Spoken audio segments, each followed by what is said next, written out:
이 아름다운 계절에 주님의 사랑이 여러분에게 충만하게 임하기를 소원합니다. 네. 한 카페에서 젊은 남성이 여성에게 아주 큰 꽃다발을 주었어요. 예. 그런데 바로 옆 좌석에서 80세의 그 정도에 해당하는 그 부부가 그 광경을 너울너울 보고 있었던 것이죠. 예. 한참을 보고 있는 거예요. 어떻게 하나, 어떻게 또 프로포즈 하나. 예. 무엇보다 눈에 띄는 것은 큰 꽃다발이었어요. 이내 할아버지가 어디론가 사라졌어요. 그리고 잠시 후에 할아버지가 잠이고 한 송이를 가지고 할머니에게 건네는 거예요.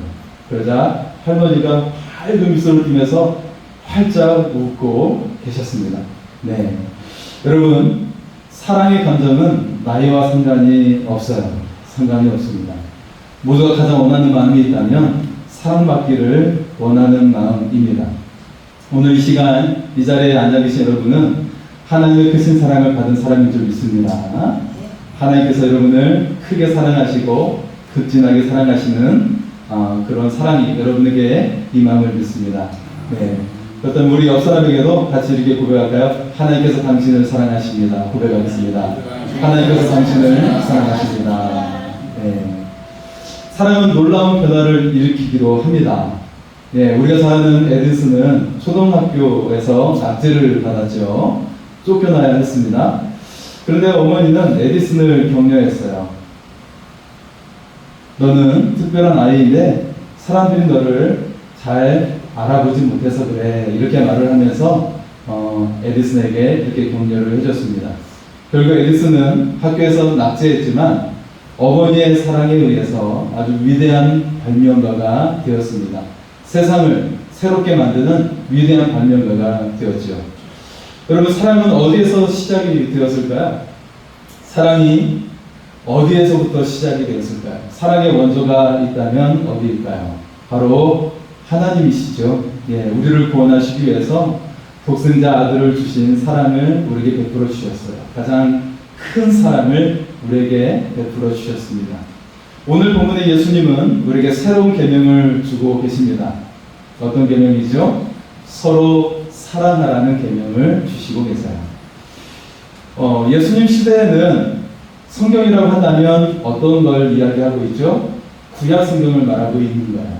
모세오경을 비롯해서 시편의 말씀이나 이사야 선지자의 말씀이나 그런 몇몇 성경의 말씀, 구약 성경을 말씀하고 있는 것인데, 구약 성경은 우리에게 전하고 있는데 하나님 사랑과 이웃 사랑을 우리에게 전하고 있죠. 결국 관계의 회복에 대한 말씀을 주시고 있는 거예요. 관계의 회복에 대한 말씀입니다. 이 사랑을 통해 이루게 되는 놀라운 변화가 있었어요. 어떤 변화가 있었을까요? 두 가지를 소개할 수가 있는데요. 첫째는 공동체의 사랑입니다. 교회 공동체 안에 변화가 있었어요. 성도들과 함께 뜨겁게 사랑하면서 거기에서 생명의 역사가 일어나기 시작했던 것이죠. 두 번째 변화는 이웃과 세상을 향한 사랑이었어요. 이웃과 세상을 향한 사랑. 교회는 세상 사람들을 사랑으로 대했고 많은 사람을 구원하게 되었습니다. 그 사랑에 이끌려서 교회로 오는 사람들이 계속 생겨나게 되었어요. 한번 예수 그리스도께서 베푸신 사랑으로 교회가 시작이 되었어요. 예수님의 사랑의 열매는 바로 교회입니다. 예수님의 생명의 열매가 바로 교회인 것이죠.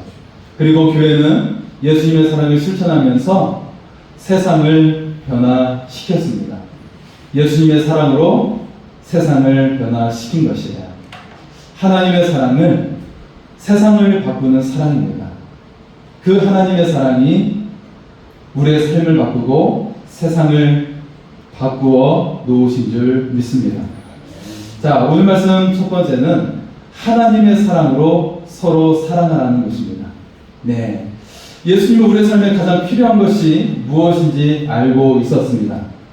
자, 34절의 말씀을 볼까요? 34절입니다. 새 계명을 너희에게 주노니 서로 사랑하라. 내가 너희를 사랑한 것 같이 너희도 서로 사랑하라. 아멘. 오늘 본문의 예수님은 우리에게 새로운 계명을 주시고 계시죠. 바로 서로 사랑하는 계명입니다. 자, 다른 복음서에서 보면 사실 이 말씀이 구체적으로 언급되어 있지 않은데 특히 요한복음은 왜 특별히 서로 사랑하라는 계명을 강조하고 있는 것일까요? 왜 그럴까요? 자, 마태, 마가, 누가는 공간복음이라고 해서 그 관점이 한 가지예요. 똑같은 관점으로 복음서가 기록이 되었는데 그 기록된 연대가 예수님 오신 후 60년입니다. 네, AD 60년이에요. 60년대에 쓰여졌는데 그런데 요한복음은요, 그로부터 30년이 지나서 90년대에 쓰여졌어요. 네, 90년대에 쓰여졌는데 이 시기는 예수님의 제자들이 요한을 제외하고 모두 다 순교를 당한 상태입니다. 사도 바울도 이미 순교를 당하고 없었어요. 즉, 교회 박해가 최고조에 달했던 시기였습니다. 이 가운데 기독교 신앙을 지키는 것이 매우 힘들었어요. 교회로 함께 모이는 것이 목숨을 걸고 모여야 하는 그런 위태로운 상황이었어요. 공간복음에서는 하나님 사랑과 이웃 사랑을 강조하고 있었어요. 그런데 여기에 요한복음은 한 가지를 더해서 서로 사랑하라는 계명을 강조하고 있습니다. 자, 교회 핍박 가운데 교회 안에 서로 사랑하는 계명이 생명을 불어넣는 예수님의 말씀이었던 거예요.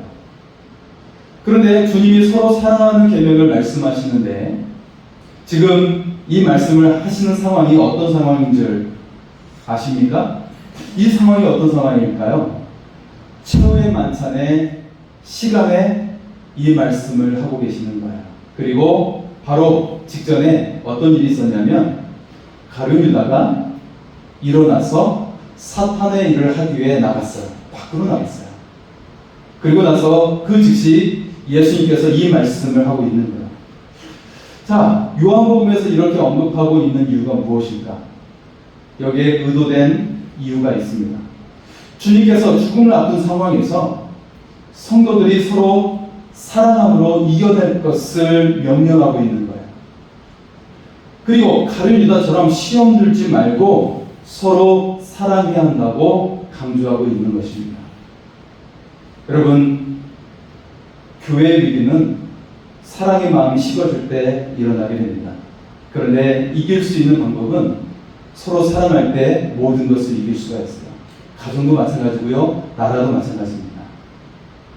나라가 하나가 되어야 합니다. 여러 가지 생각들이 다르고 견해가 다르지만 그 다름을 인정하면서 우리가 하나가 되는 것에 일어나갈 때 이 나라는 가장 강력한 나라가 될 줄 믿습니다. 자, 유다는 제자들 사이에서 담당했던 일이 무엇이냐면 회비를 걷는 것이었어요. 회비. 여러분 혹시 회비 걷는 일을 담당하시는 분 계십니까? 네. 자, 회비를 담당했는데 제자들은 유다가 밖에 나가는 이유가 무언가 사러 간 줄 알았어요. 네. 무언가 사러 나간 줄 알고 있었어요. 유다는 돈과 관련해서 예수님을 향해 비난을 했던 적이 있었어요. 한 여인 예수님께 값비싼 향유를 부을 때 가난한 자를 위해 쓰지 왜 낭비하느냐면서 비난을 한 적이 있었죠. 유다의 말은 매우 합리적이었고 도덕적인 말이었어요. 그런데 예수님의 뜻이 아니었죠. 주님의 뜻과 반대되는 말이었어요. 지금 예수님은 우리에게 서로 사랑하라고 명령하고 있습니다. 이 세 계명을 우리에게 주시고 계시는데 그 명령에는 어떤 의미가 담기고 있는 것일까요? 어떤 의미가 담겨져 있을까요? 두 가지 의미가 담겨져 있는데요. 첫째는 작은 것으로 다투지 말고 서로 사랑하라는 것입니다. 이 세상의 것 가지고 다투지 말고 작은 것 가지고 다투지 말고 너희는 서로 사랑해야 된다라고 말씀하고 있는 것이고요. 두 번째 의미는 내가 너희를 사랑한 것처럼 너희도 서로 사랑하라고 말씀하고 있는 것입니다. 자, 주님이 어떻게 우리를 사랑하셨는데요? 주님께서 사랑하신 것처럼 우리에게 사랑하라고 말씀하고 있는 것일까요? 이제 곧 날이 밝아오면 제자들은 분명히 알게 됩니다. 그 주님이 십자가의 죽으심으로 우리를 사랑하고 있다는 것을 그들은 깨닫게 됩니다. 자기 생명을 내어줄 정도로 서로 사랑하라고 말씀하고 있는 것입니다. 자기 자신을 희생할 정도로 서로 사랑하라고 말씀하고 있는 것입니다. 자, 초대교회는 이처럼 자신을 희생하며 사랑하는 공동체가 되었습니다. 그리고 세상의 변화를 주도하는 교회가 되었습니다. 여러분, 형제 자매를 위해 나 자신을 희생하며 사랑할 수 있습니까? 여러분, 가족을 위해서 자신을 희생하며 사랑할 수 있습니까? 부모를 위해서 혹은 자녀를 위해서 나 자신을 희생하며 사랑할 수 있습니까? 네. 50가지 자녀를 사랑하는 법이라는 그런 글이 있는데 그 중에 첫 번째가 여러분 무엇인지 아십니까? 첫 번째는 매일 아침 안아주어라 라는 글이 있어요. 그 첫 번째가 매일 아침 눈을 뜨면 안아주어라 라는 것입니다. 그리고 뭐 인정해주어라, 공감해주어라 이런 말이 계속되다가 30번째에 들어서 어떤 말이 나오냐면 너그러워할 때와 엄격할 때를 구별하라 이 말이 나오고 있어요. 네. 그러니까 앞에서는 계속 인정하고 공감하고 위로해주고 그런 말이 나오다가 결국 그 중간에 좀 넘어가서 30번째에 너그러워할 때와 엄격할 때를 구별하라 라고 말해주고 있는 것입니다. 한 부부가 있었어요. 예, 지금처럼 추석 명절이 다가오고 있는데 아내가 이번에는 친정에 먼저 가자고 남편에게 말을 하는 거예요. 남편은 갑자기 화가 나서 따지면 말했어요. 결국 서로 각자의 고향으로 이번 추석 명절을 보내게 되었습니다. 집으로 돌아오자 남편은 아내에게 따지려는데 아내가 이렇게 말을 하는 거예요. 사실 친정에 간 것이 아니고 병원에 입원하고 왔다는 것이에요. 암이 발견되었다는데 정밀 검사를 해야 된다고 해서 입원을 하고 왔다는 것입니다. 아내는 암이 전이되어 3개월 시한부 판정이 났습니다. 그런 동안 부부는 함께 손잡고 걷는 시간을 가졌습니다. 어느 아침 남편은 잠이 깨며 아내에게 이렇게 말했어요. 여보, 오늘 장모님 뵈러 갈까? 우리가 가면 좋아하실 거야. 그런데 아내는 아무 말이 없습니다. 이제 아내는 웃지도 기뻐하지도 잔소리하지도 않습니다. 남편은 아내 옆에서 무너지며 이렇게 속삭였습니다. 사랑한다고 어제 이야기를 하지 못해 미안해. 사랑하는 성도 여러분, 우리의 삶은 너무 짧죠. 예. 사랑하며 살기에도 너무 짧은 인생인데요. 우리의 삶에서 남겨야 할 가장 최고의 일은 출세하는 것도 아니고 많은 돈을 가지는 것도 아닙니다. 우리의 삶에 남겨야 할 최고의 일은 바로 사랑하는 일입니다. 예수님은 우리를 사랑하는 일을 이루시기 위해서 미루지 않으셨어요. 기꺼이 그 일을 감당하셨습니다. 우리 죄를 위해 십자가에 죽으시는 그 사랑을 우리에게 베풀어 주신 것입니다. 초대교회는 서로 사랑하라는 계명을 최우선으로 따랐습니다. 그 주님의 새로운 계명을 마음에 각인시키고 그 사랑의 계명을 지켜낸 것입니다. 그리고 가장 좋은 선택을 하였고 우리에게까지 하나님의 사랑이 전해지게 되었습니다. 서로 사랑하는 최고의 가치를 이룰 수 있기를 소원합니다. 아름다운 변화가 시작이 될 줄 믿습니다. 두 번째는요, 하나님의 사랑으로 세상을 사랑하라는 것입니다. 우리가 주님의 제자인 것을 세상이 알아보는 방법이 있다고 오늘 말씀을 소개하고 있어요. 그것은 우리가 서로 사랑하는 것입니다. 35절의 말씀을 볼까요? 35절입니다. 너희가 서로 사랑하면 이로써 모든 사람이 너희가 내 제자인 줄 알리라. 아멘. 우리가 서로 사랑하면 반드시 주님의 제자인 것을 볼 수 있게 된다는 거예요. 우리가 하나님의 사람들인 것을 알게 된다는 거예요. 그 이유가 무엇일까요? 하나님은 사랑이시기 때문입니다. 그래서 독생자 예수 그리스도를 희생하시면서까지 우리를 사랑하셨기 때문입니다. 그 사랑을 베풀어 주셨기 때문에 우리도 그 사랑을 본받게 되어 있고 담게 되어 있다는 것이죠.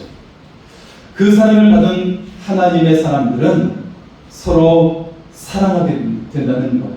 그 놀라운, 그 압도적인 그 하나님의 사랑 때문에 사랑을 다른 사람에게 또 할 수밖에 없는 그 놀라운 사랑에 의해 우리는 이끌려 살아가게 된다는 것입니다. 그 사랑을 받는 주님의 제자들은 서로 사랑할 수밖에 없게 된다는 것입니다. 여기에서 모든 사람이 우리가 주님의 제자인 줄 알게 된 이유는 주의 성도들이 하나님의 사랑으로 서로 사랑하기 때문에 그런 것이고, 또 성도들이 서로 사랑할 뿐만 아니라 세상 사람들을 향해서도 사랑으로 섬기기 때문에 세상 사람들이 알게 된다는 것입니다. 요한은 하나님의 사랑에 대해서 이미 앞에서 그 사랑이 어떠한지를 우리에게 소개했습니다. 하나님의 사랑은 어떠한 사랑입니까? 우리가 좋아하는 말씀인데요. 요한복음 3장 16절 우리 같이 한번 읽어볼까요? 하나님이 세상을 이처럼 사랑하사 독생자를 주셨으니 이는 그를 믿는 자마다 멸망치 않고 영생을 얻게 하려 하심이라. 아멘. 할렐루야. 이 하나님의 놀라운 사랑, 독생자 예수 그리스도를 우리를 위해 주시기까지 사랑하신 그 사랑이 우리 안에 가득함을 믿습니다. 그 사랑이 평생에 우리가 호흡을 멈추는 그때까지도 그 사랑으로 우리를 인도해 주실 줄 믿습니다. 자, 조금 전에 34절에 내가 너희를 사랑한 것 같이 라고 주님께서 말씀하셨어요. 이 말씀에 주님은 제자들만 사랑한다고 말씀한 것이 아니에요. 주님을 팔아넘긴 가룟 유다, 주님을 십자가에 못 박게 하고 고통을 준 행악자들, 그리고 거기에 휩싸인 군중들, 그리고 모든 세상 사람들을 포함하고 있는 사랑이라는 사실입니다. 그들까지도 포함하고 있는 주님의 사랑.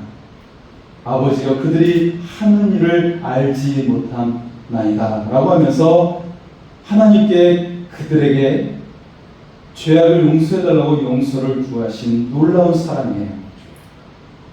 그런 주님의 사랑이 제자들 속에도 들어가게 된 것입니다. 제자들도 주님을 따라 원수까지도 사랑하게 된 것이죠. 원수들이 자신을 창에 찌르기도 하고 십자가들의 못을 받기도 하고 목을 내려치기도 하고 그리고 사자의 밥이 되게 할지라도 그들을 사랑하기로 한 것입니다.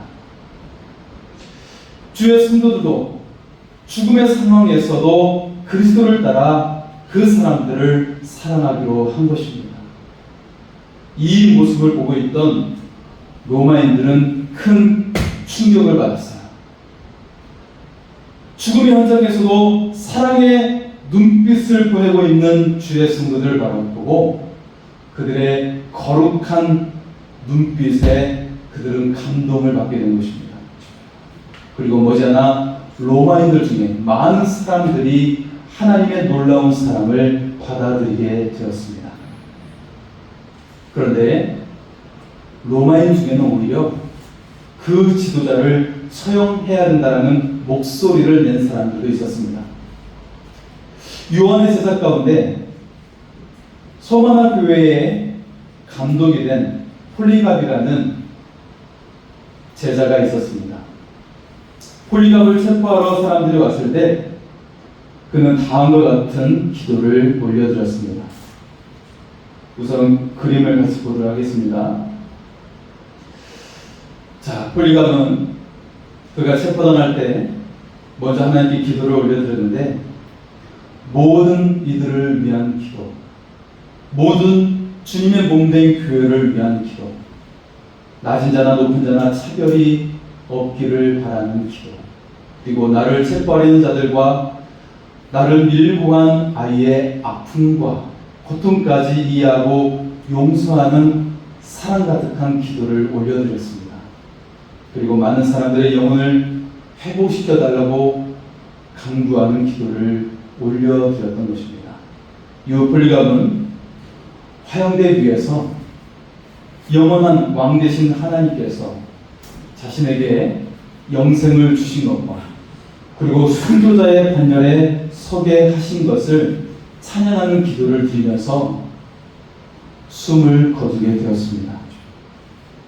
여러분, 숨을 거두는 그날, 그때까지 사람들을 위한 기도를 올려드렸고, 원수들을 그들의 마음을 이해하고 용서하는 기도를 올려드렸습니다.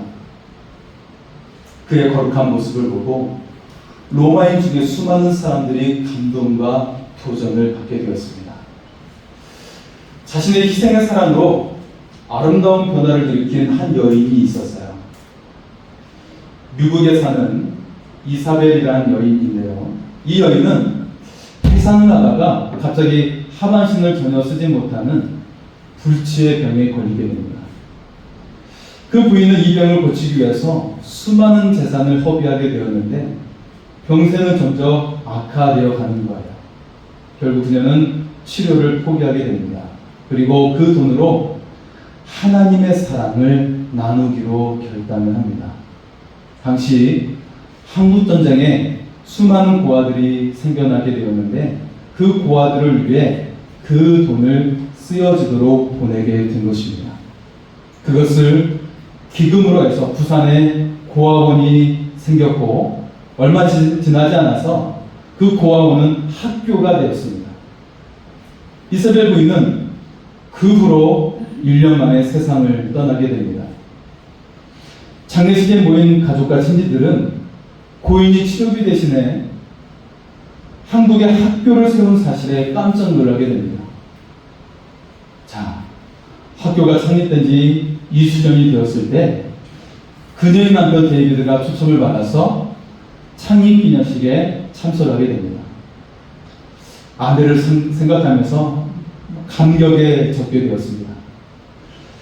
그런데 학교 건축으로 인해서 재정이 부정한 상황 속에 있다는 것을 알게 되고 데이비드는 미국에 있는 집과 재산을 저당 잡혀서 6만 불을 학교에 보내게 됩니다. 그 학교가 바로 오늘날 4,500명의 학생들이 교육을 받고 있는 부산의 이세벨 중고등학교입니다. 사진에 보이고 있죠? 하나님의 사랑을 실천하면서 기도학교로 세워지게 되었고 수많은 학생들이 그리고 인재가 나오게 되는 그런 학교가 되었습니다. 하나님을 사랑하는 사람들은 서로 사랑하며 살아갑니다. 그리스도의 제자는 이웃을 사랑하며 살아가게 됩니다. 사랑은 모든 것의 기초가 되는 것이죠. 하나님은 예수님을 사랑하시고 예수님은 하나님을 사랑하십니다. 하나님은 사람을 사랑하셨고 예수님도 사람을 사랑하셨습니다. 사람은 그 예수님의 사랑을 통해 하나님을 사랑하게 되었고요. 그리고 서로 사랑하게 되었습니다. 교회가 교회될 수 있는 것은 교회의 그 건물의 웅장함에 있지 않습니다. 교인의 수에 있는 것도 아닙니다. 예배 형식에 있는 것도 아닙니다. 교회가 교회 될 수 있는 것은 성도들이 그리스도의 자기 희생적 사랑으로 우리가 서로 사랑할 때 진정한 교회가 될 수 있는 것입니다. 오늘날 우리가 진정으로 사랑하며 살아갈 때 교회의 생명의 역사가 일어나게 될 줄 믿습니다. 이 각박한 세상 속에서 사람들은 그 사랑이 가득한 교회로 오게 될 것입니다. 우리가 진정으로 사랑하며 살아갈 때 세상을 변화시키는 아름다운 역사가 일어나게 될 줄 믿습니다. 그 하나님의 사랑, 주님의 십자가 사랑을 사랑하며 찬양하며 이 시간 같이 기도하겠습니다.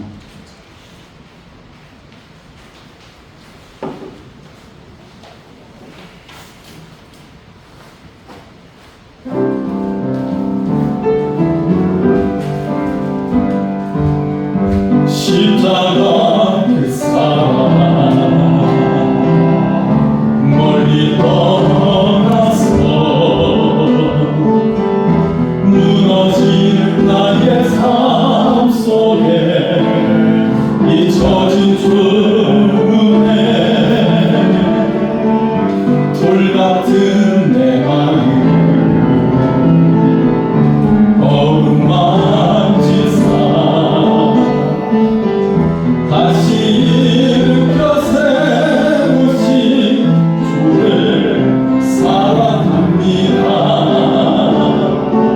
주 나를 원하시고 나를 부르시니 나는 고래롭고 존귀한 주님의 자녀라.